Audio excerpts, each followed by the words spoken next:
स्वर के भेद कितने हैं? 3। स्वर के भेद कितने हैं? 3 हैं। कौन कौन से?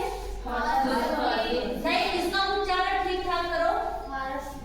ह्रस्व ऐसे तो ह्रस्व स्वर उच्चारण जब ठीक करोगे ना तो पढ़ोगे भी ठीक ठाक। ह्रस्व, दीर्घ, दीर्घ स्वर और प्लुत स्वर। अब बताओ इसमें कितने हैं जो बता सकते हैं कि ह्रस्व स्वर क्या है? ह्रस्व स्वर क्या है? कोई बता सकता है? चलो दिलखुश खड़े हो जाओ, खड़े हो जाओ, खड़े हो जाओ। बताओ ह्रस्व स्वर किसे कहते हैं? पहले पढ़े हो कि नहीं पढ़े हो? 8 में पढ़े हो? 8 क्लास में नहीं पढ़ा? नोट्स तो हम देखे हैं, तुम लोगों का बहुत अच्छा नोट्स बना है। इसका मतलब तुम लोग ध्यान नहीं दिए हो।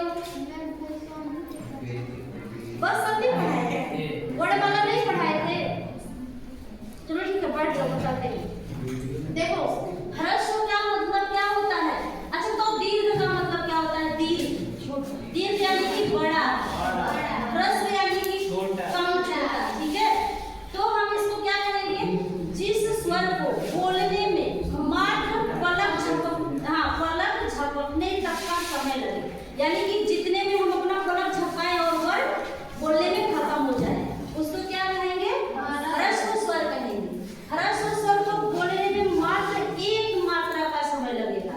मात्राएं होती हैं 3 होती हैं, 1 मात्रा होती है, 2 मात्रा होती है और 3 मात्रा, यानी कि इसी को प्लुत कहते हैं। क्या कहते हैं?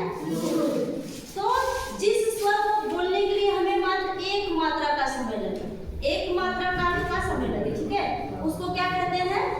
ह्रस्व स्वर। और ह्रस्व स्वर को ही मूल स्वर भी कहते हैं संस्कृत में। इनकी संख्या 5 होती है। कौन कौन सी? छोटा आ, ठीक है, इसको ह्रस्व आ बोलते हैं। हम लोग जब याद करते हैं तो इसको क्या बोलते हैं? छोटा आ, छोटी, छोटा, वैसे याद नहीं है ना, लेकिन क्या बोलते हैं? ह्रस्व आ, ई, ऊ, री और ली। और यही आप हिंदी में पढ़ते हैं तो ह्रस्व स्वर की संख्या कितनी हो जाती है? 4 हो जाती है, क्योंकि ये दीर्घ को हटा दिया जाता है, दीर्घ को हटा दिया जाता है। इधर देखो, ध्यान से देखोगे ना तो समझ में आएगा, ठीक है। देखो अभी तो देखो, अब इसको आ को बोलो एक बार, आ को बोलो, आ तुरंत बोलो, आ ऐसे बोलो, आ ई ऊ ऐसे बोलो, जल्दी जल्दी बोलो, ताकि मतलब थोड़ा सा समय लगे। अब देखो दीर्घ, दीर्घ का मतलब बड़ा हो गया ना, दीर्घ का मतलब क्या हो गया? बड़ा हो गया।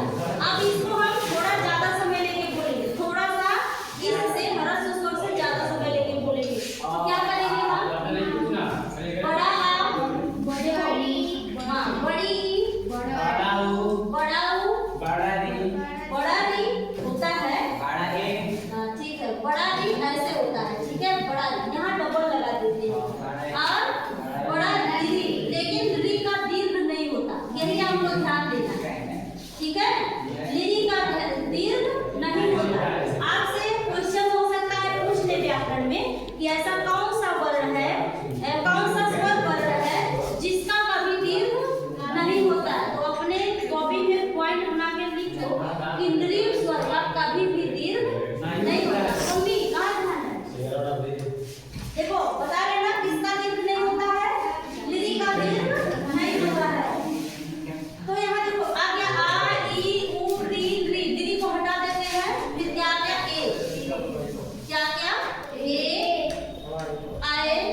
कोई नहीं लिखा ना। लेकिन जब हम ओम का उच्चारण करते हैं, किसका? ओम ऐसे लिखा रहता है ना, आपने देखा होगा जो धार्मिक किताब होती है हमारी, उसमें ओम ऐसे लिखा रहता है ना।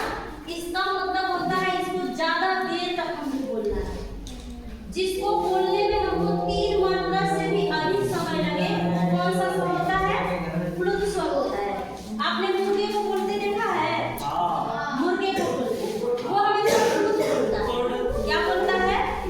प्लुत। कैसे बोलता है? कुकड़ू बहुत देर तक बोलता है ना। और जब हम कहीं चले जाते हैं घर से दूर, जैसे मम्मी पापा को नहीं पता होता कि हम कहाँ गए, लेकिन उनको ये पता होता है कि हम घर पे हैं, तो क्या हम लोग बुलाते हैं? तेज से हमारा नाम लेके बुलाते हैं ना। जैसे मान लो दिलखुश का नाम है तो हम बुलाएंगे दिलखुश, तेज से बुलाएंगे ना, इतना तेज बुलाएंगे कि उसका नाम सुन लेगा। तो ये हम उस टाइम हम कौन सा मतलब बोलते हैं? सब बोलते हैं तो प्लुत में बोलते हैं उस टाइम। तो ये 3 मात्रा से भी अधिक समय लगता है, ठीक है। अब देखो, जैसे हम तुम लोगों से बोलते हैं कि उसने कहा था कि, उसने कहा था कि, अब बताओ इस का में हम कौन सी स्वर लगाएंगे? कौन सी ई का मात्रा लगाएंगे? ई। हाँ, क्या मात्रा? कौन सा लगाएंगे? छोटी ई लगाएंगे। क्यों? क्योंकि हमें यहाँ जल्दी बोलना है। क्या करेंगे? उसने कहा था कि, अब उसके आगे हमको तुरंत पढ़ना है कि हम स्कूल नहीं जाएंगे, ऐसे बोलना है ना। तो जल्दी से जहाँ हमको बोलना हो वहाँ हम छोटे यानी कि ह्रस्व स्वर का यूज करते हैं। फिर हमको जहाँ आराम से बोलना हो, जैसे हम कहते हैं आम को आम नहीं बोल सकते।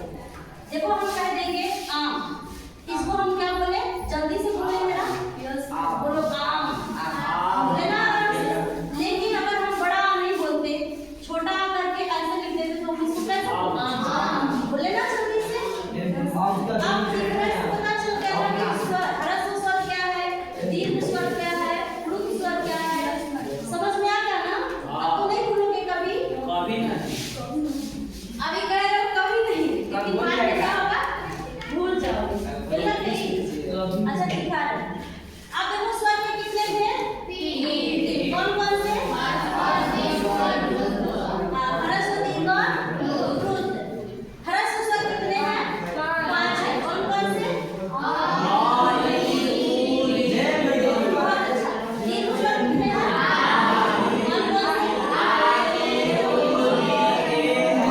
चुप रही कि नहीं? प्लुत स्वर ओम हो गया, जो देर से हम बुलाते हैं, ठीक है। बस इतना ही, कल पढ़ेंगे आगे, ठीक है।